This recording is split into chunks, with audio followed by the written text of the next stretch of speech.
दोस्तों नमस्कार।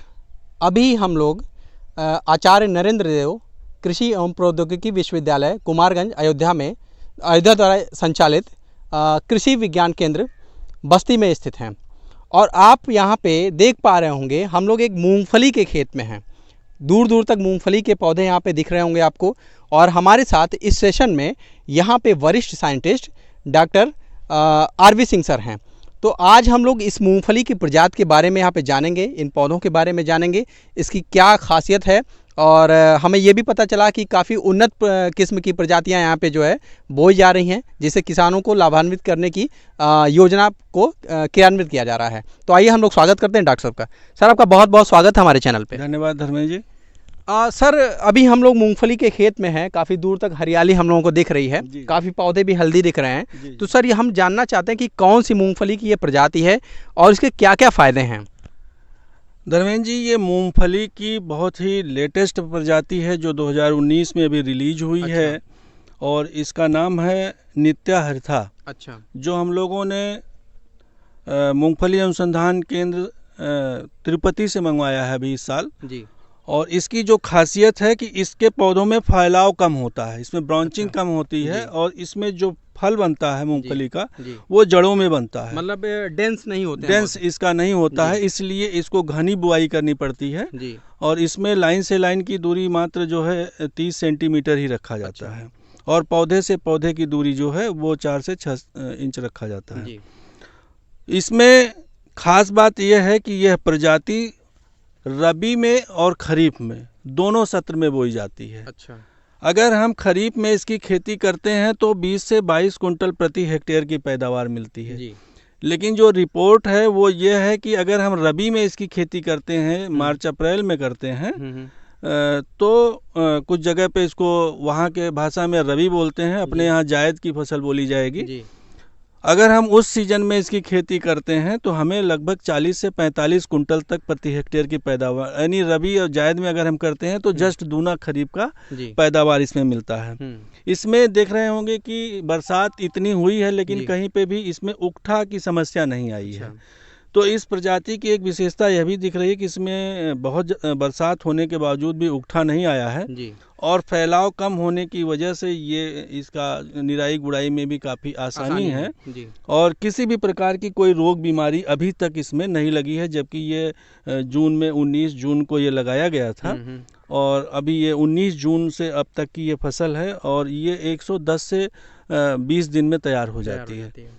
तो इस तरह से बहुत ही कम समय में एक अच्छा फ़ायदा देने वाली एक तिलहनी फसल है जी।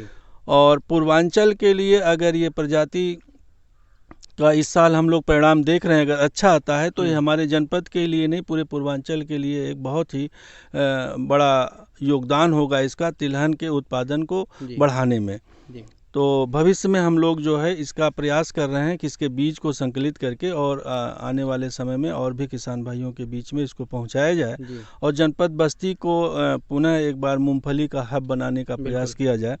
पहले पूर्व में मूंगफली की खेती होती थी लेकिन वो प्रजातियां बहुत अच्छी नहीं थी, उसमें तमाम टिक्का रोग बीमारी आती थी जिसमें नुकसान हो जाता था और हैवी बरसात में उकठा रोग लग जाता था, जिसकी वजह से धीरे धीरे वो विलुप्त हो गया।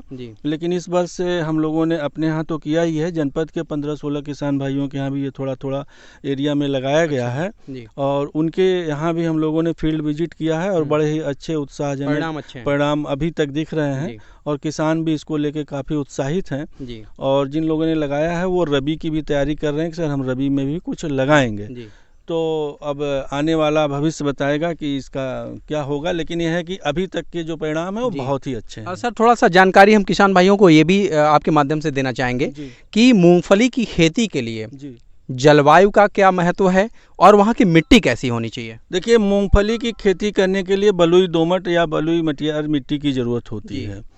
अगर इसमें सख्त मिट्टी या काली मिट्टी में हम इसकी खेती नहीं कर सकते तो जनपद बस्ती के ऐसे जो है जो 14 हमारे विकास खंड हैं उसमें 5 से 6 ब्लॉक ऐसे हैं जहाँ की मिट्टी बलुई है या बलुई दोमट है, वहाँ के लिए काफ़ी उपयुक्त है।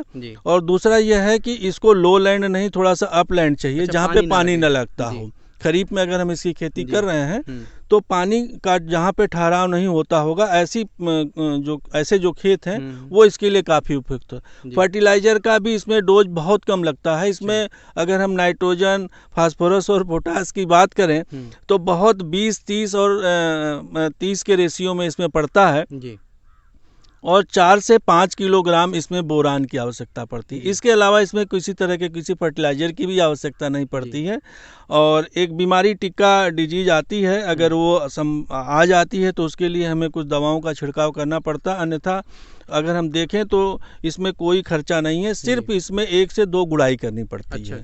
और खरपतवार से हमको इस फसल को पूर्णतया जो है खाली रखना पड़ता है, खरपतवार से बचाना होता है, बाकी इसमें कहीं कोई समस्या नहीं है।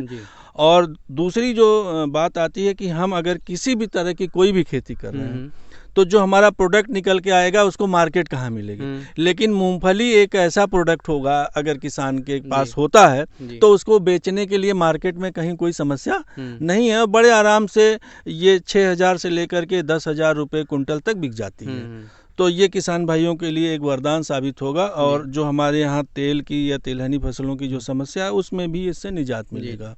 और ये प्रोटीन का बहुत बड़ा स्रोत है, तो ये घर में हमारे बच्चे भी प्रयोग करेंगे और तो उससे भी उनको प्रोटीन मिलता रहेगा और ये काफ़ी फ़ायदेमंद होगा। तो सर, आप हमारे चैनल पे आए और हमारे किसान भाइयों को ढेर सारी जानकारी दी, इसके लिए आपका बहुत बहुत धन्यवाद। धन्यवाद।